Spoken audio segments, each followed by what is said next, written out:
Hello everyone, and welcome to the Bearded Ranger. Today we're going to be looking at everything we know so far about Pearl Abyss's upcoming game, Crimson Desert. This highly anticipated open-world game is quickly taking over the zeitgeist for gamers. Over the last year, I've seen a lot of videos and messages across social media talking about, is Crimson Desert real? And if so, can it deliver? In this video, we are going to look at the following. What type of game is it? Character build, combat, and progression, weapons, armors, and mounts, boss fights, Greymane Camp, factions, and the open world. In showing these things, I'm going to show what looks to be a fully fleshed out game that I believe we should all be really excited about. After all, it isn't very often that we have a developer like Pearl Abyss who is trying to do large-scale action games at high quality without sacrificing anything. Now, without further ado, let's get to the list. Section 1. What type of game is it? I have been really paying attention to how the narrative has been crafted by Pearl Abyss, by the developers for Crimson Desert, for streamers, and what seems to be the case is that nobody has been willing to say what this game is thus far. And I have no problem with that. I feel as if they are trying to craft a narrative that this game can be a catch-all for anybody. But here are the things we know. In interviews, Pearl Abyss has said that it is an open world game. That is how they like to phrase it. They don't like to phrase it as a narrative-driven RPG or an action-adventure game, because I don't think they want you to feel like it's one or the other. They are trying to create a game that fits into so many narratives and different ways of playing. What we do know from people playing the game and from Pearl Abyss is that, narratively speaking, the story is fixed. You aren't going to get a lot of dialogue options to choose how the story unfolds. In that respect, it is an action-adventure game. I think where it opens up to feel more RPG-like is that the open world, how you interact with it, which we will touch on throughout the video, and combat is very RPG-like, meaning you get choice and agency over how your character operates within the world, both as a person and within combat. That's pretty cool. I love myself a good action-adventure game, and I love an RPG. And I don't think that we can ever hold ourselves or game developers to account properly without trying to ingest and enjoy the type of game that they've created. And what it feels like with this game, this developer has really crafted a game that is combat first. However, with that being said, I've seen reports on Screen Rant and other places saying that the game is likely to be 50 to 80 hours long in story content. When you look at interviews with the director of Crimson Desert, he is talking about how the game can be much longer than that because stuff only opens up after you beat the game. And sometimes that is exploration, sometimes that is expanding your camp, working with factions, whatever the case may be. There's a lot to do within this game. And I think that is a really cool experience for us to consider. One of the most interesting aspects about this game is the size of the map and what it entails. We know, via reports and interviews, that the size of the map is largely twice the size of the Skyrim map. It is larger than the Red Dead Redemption 2 map. It's humongous, apparently. One of the more interesting things about the game is that it has 5 regions.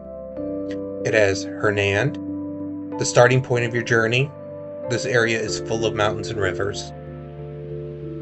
Payloon is the northernmost region of Pywell. It's the home of the Greymanes. Demonis is the center of politics and military stage in Pywell. Delicia is the center of science and technology. And then you have Crimson Desert, which is an expansive, lawless area. I hear that's where the game's endgame happens. On top of that, you have the Mystery of the Abyss, which is the floating islands above Pywell. So you have 5 regions to explore, plus you have the Abyss. And Luke Stevens recently posted a video talking about the 6 hours that he got to play the game recently. And he said that the Abyss feels like it's another dimension. So I think this game has a lot of really cool things to offer just when it comes to the map. So let's talk about, is this game real? I know a lot of people are worried about what this game is or what it will be. I get that. The game looks gorgeous. It seemingly has so much available to it in videos that we've seen, whether it's combat, little nuances like fishing or camp building. All this stuff really adds up to be a big game. I think we've all been jaded by seeing a lot of games come out and pretend that they're great, and they're not. But I think what makes this game interesting is that I don't think we have to worry about how it's going to run on PC. They built this engine to work how they wanted it to, natively within systems. They built ray tracing within their system so that they could show it off properly. I don't know what that's going to mean for standard PlayStations or Xboxes or the consoles. I'm sure that they're going to run and they're going to look gorgeous for those systems. We have no definitive proof of that. We know it works on the PS Pro, but that's it. But what we do know is that during recent play sessions that a lot of streamers had, a lot of the bigger ones, it was running at 80 frames. 80 frames, guys. That's really cool. And there was almost no dippage, according to Luke Stevens. So when we think about what this game could be when we're playing it, I think what we know is that this game is going to be gorgeous. And I think one of the things that also makes me say, but yeah, this game is real, is the fact that PlayStation wanted it to be an exclusive. And they turned them down. And they turned them down because they wanted Crimson Desert to get on as many platforms and into as many hands as they could. They knew that they had a winner, and they knew that they had a game that people were going to want to play. And more importantly, I think their willingness to put this on so many platforms also speaks to the fact that this game is going to be good across every platform. Lastly, for this section, I'd like to talk about microtransactions. I feel like microtransactions have kind of taken over in gaming and have made some gaming situations really frustrating and difficult for gamers to get past. And they should. Microtransactions are predatory. Crimson Desert will not have them at launch, according to Pearl Abyss. We understand that games like Black Desert Online have microtransactions. It is a free-to-play game. That's how it survives. Black Desert Online also gets monthly updates and has for the past decade, and that largely is funded by those microtransactions. Pearl Abyss has said that they are willing and interested in continuing to support Crimson Desert if it's popular enough. I think what this says to me is that there will either be DLCs if it's popular, microtransactions to help fund those support, or both. And I'm really hoping that if it's anything, it is passive microtransactions that can enhance your game in a fun way. Or they're just large DLCs that really add to the game for everyone. Because currently, they have said that everything in game is available for everyone to get. And that's fantastic because I don't think we should be held back. So this is really good news coming out from Pearl Abyss, and it makes me even more excited for the game.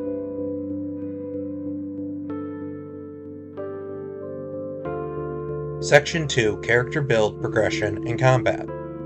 Video game footage so far has shown Cliff to be a jack of all trades. But your actual character build will be much more specific. When we see him in the videos, we see Cliff at the height of his powers. But you get to decide how progression takes place for your character. You do this by gaining artifacts that were from the Abyss, the flying islands above Pywell, by finding them in the open world or defeating powerful bosses, to enhance your character like a skill tree. However, some skills and upgrades cannot be learned through artifacts alone, and you must observe someone in the open world to learn these desired skills, whether they be for combat or everyday tasks that you have in the open world. How you build your characters based on your playstyle. This is part of how the game intends to feel like an RPG. It is giving you freedom and agency to create the character that you feel you want to. And on that note, before we talk about combat, weapon, and armors, let's take a minute to consider how we get to actually customize the look of our character. And we know that we can change the tattoo that is on the face of several of these characters, especially Cliff. Very noticeable. We can change our hairstyle, I believe our facial hair, the color of our beards and hair. We can change the color of our armor sets. So there is a little bit of customization, but it is nothing in comparison to how you can customize your combat within the game. Combat style is varied in Pywell. If you liked ranged or stealth, you can do that by upgrading your skills. If you want to smash and throw opponents like a pro wrestler, you can do that too. If you like using a sword and shield and playing more technical and up-close fighting, you're free to do that. I will say, some of the things that we've learned about this game, if you want to do pro wrestling moves, you're probably going to have to beat a boss or observe those moves in the open world. They're saying if you want to be a more tanky character via interviews, that you are going to have to get gear. It's going to be more gear based.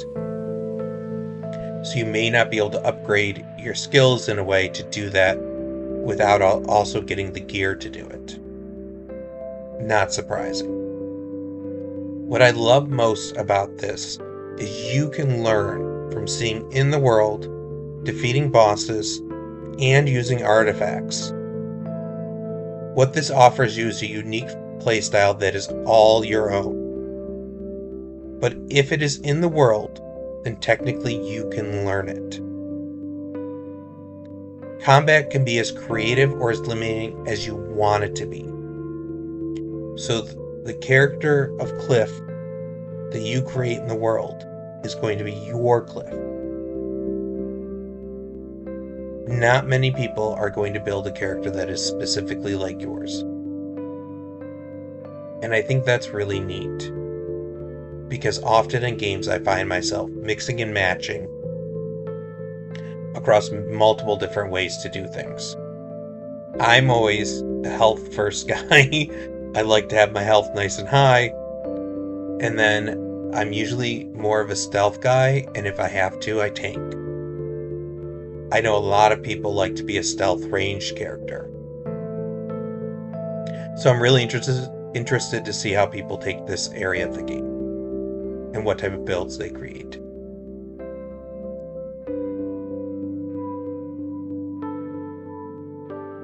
Section 3. Weapons, armors, and mounts. I know it's going in reverse order, but I really wanted to talk about the mounts. There's a lot of really cool stuff that we've seen them use in videos. The standard, horses. We've all seen them use a couple of different styles of horses. And honestly, I got excited for the really long hair one. I don't even know what those are called, to be honest. But I've seen videos of them using a raptor-looking dinosaur, a dragon, a bear, and a mech. And I highly doubt that those are the only mounts you can use in the game. With a game that talks and boasts about being so open in how the character builds itself, I doubt that we are going to be limited to just those things. I have got to believe that we are going to see some cool stuff that we didn't even know we could do or use or be. And some of that comes down to our ingenuity and how we use things within the world. Weapons is something that I think is open to interpretation. Yes, there are great swords and axes, short swords, bows. There's all these different types of things you can use within the game, including shields. We've seen videos where they've used shields at times. But one of the things I don't think people talk about enough is the ability to use the environment. I have heard in interviews them talk about how during a boss fight, you can grab a pillar and use it against the guy. And if you don't realize it, you may not know it, and you'll see it in a stream later probably. You go, oh, I gotta try that. Conversely, I heard Luke Stevens, when I was listening to his video about his 6 hours he got to play, talk about how he saw people at the event chop down trees to use them in battle. So they saw a boss coming, they would chop down a tree and bring it into the battle to use it in a fight. I think stuff like that's ingenious, because what they're rewarding is your ingenuity. So you have your standard weapons that you can use, but you also have the environment, which makes playability and how different every person's experience is going to be vastly different. And that's really cool. I have a feeling, though, that armor is going to be a little bit more run-of-the-mill. And we all can assume that they'll probably have light, heavy, probably middle armor, and that they'll range in what they're good and bad at. But I think it's really important to keep note when we're looking for weapons and armors in the game, especially early, is that you have a couple of ways that you can acquire them. You can acquire them out in the open world. You can acquire them by defeating bosses at times.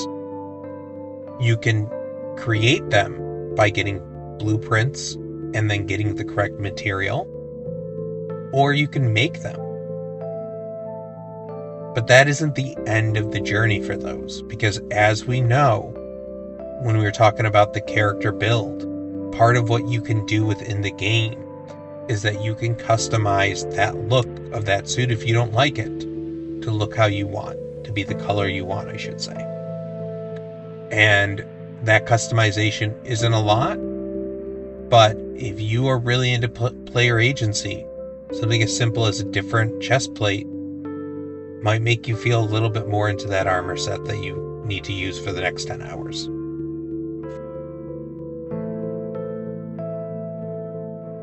Section 4. Boss fights. This is probably the most intriguing aspect of Crimson Desert. We know that boss fights are something that they're showing off and they want you to pay attention to. And every time I hear someone talk about what they've played on the game, or someone from Pearl Abyss is giving an interview, they always talk about how you'll go off and you'll do this thing and you might find a boss fight. And I think this game, more than most, is a combat game. And it is a combat-first game, and that allows it to lean heavily into unique and varying in difficulty boss fights. And we need the variance in difficulty, because if each boss fight is just super hard, people are going to quit the game. But if they vary, and some are easy, like the Stoneback Crab, you'll get people enjoying it, because any boss could be anything. So I'm looking forward to what these boss fights could be. I know, and I heard people talk about the streamer event that several people went to in LA recently, that they talked about when they got to the end game boss, that they weren't able to get past phase 3 of that fight, and that it was one of the harder fights they've ever had. So I think the variance is really there, and it probably ramps up mostly slowly over time, hoping that by the time you get to the end game, you are ready for the type of competition you're going to go up against.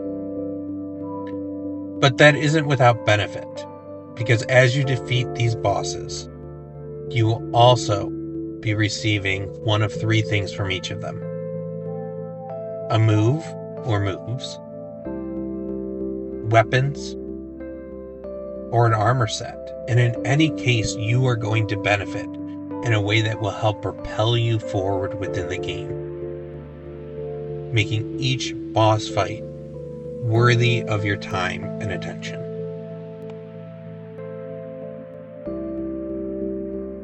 Section 5. Greymane Camp, Factions, and the Open World. I'm going to start with factions here because I think it is the most underutilized part of their PR campaign. But I think it's going to be a source of significant side questing. From what I can gather, you can befriend a faction when you go into a new area. You can go to war with them, and many places in between. But befriending them, I believe, will allow you to have a source of side questing. It gives you a source of more merchants and the ability to easily get things that they have within their region to help rebuild your Greymane Camp. And while it's not been solidified, it hasn't been talked about, this is just an intuitive feeling that I have. I believe that at the end of the game, when you are doing your big boss fight and you are taking out whatever the bad guy is within this game, the faction system and how much you rebuild the Greymane Camp is going to directly determine how much help you have at the end, like a lot of different games do. I know Dragon Age the Veilguard did it. I know at least one older Fallout game has done similar stuff. Baldur's Gate 3 did it. So there's a history of games using factions to enhance the end game. And I believe this game will do that as well. When we look at the open world, we know that it is huge. It is twice the size of the Skyrim map. It's larger than the Red Dead Redemption 2 map. It's massive. But in being massive, when you look out into the world, you can see into far distances and you can see buildings and points of interest all throughout. And that's what's unique about this game. It is an adventure game. It's an open world adventure game that allows you and encourages you to explore. And if you think that you see something of interest, you probably did. And exploring it will allow you to see something unique that maybe someone else misses. Even if you're not someone that loves to explore every inch of a world, you are going to need to hunt, to mine, probably to chop down trees, and do some basic exploring within the world to ensure that you can rebuild your Greymane Camp and you have enough food to heal yourself during battles. Because every fight I've seen, you see the character constantly eating something to heal themselves. This is not a game that you can walk around with a couple of potions, instant zap back up, and be good to go. This is a game that is going to cater to the people that are prepared and ready for battle. And lastly, I'd like to talk about the Greymane camp.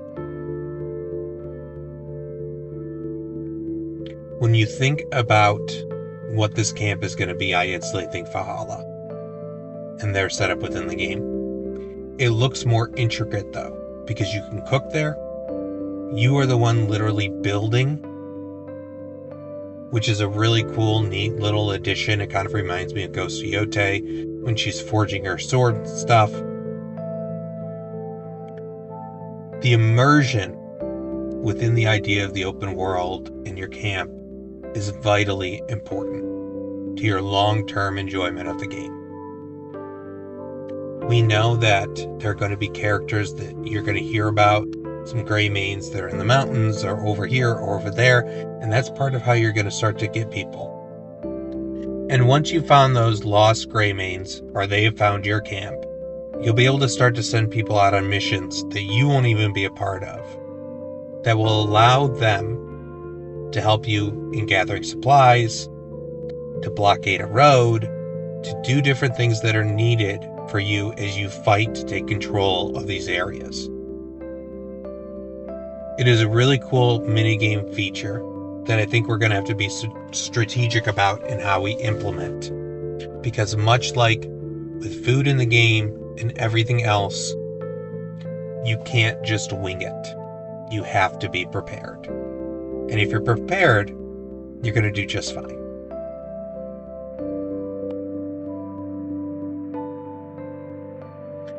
Section 6, my final thoughts.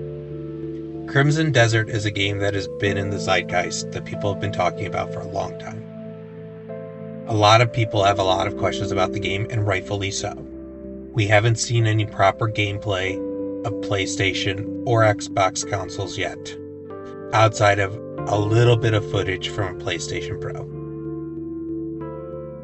But we have seen gameplay footage on varying PC devices, many of which are not running at the most powerful they can, or are not powerful in themselves.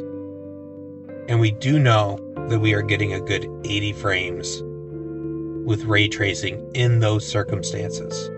And that should excite all of us. I would hold some reservation if I was a PlayStation or Xbox gamer. In all honesty, I am a PlayStation gamer, and I have pre-ordered the game. I will probably also get it from my PC for this YouTube channel, but I don't think that long term it's going to have any issues on the PlayStation or Xbox. I just think the graphics aren't going to look as nice.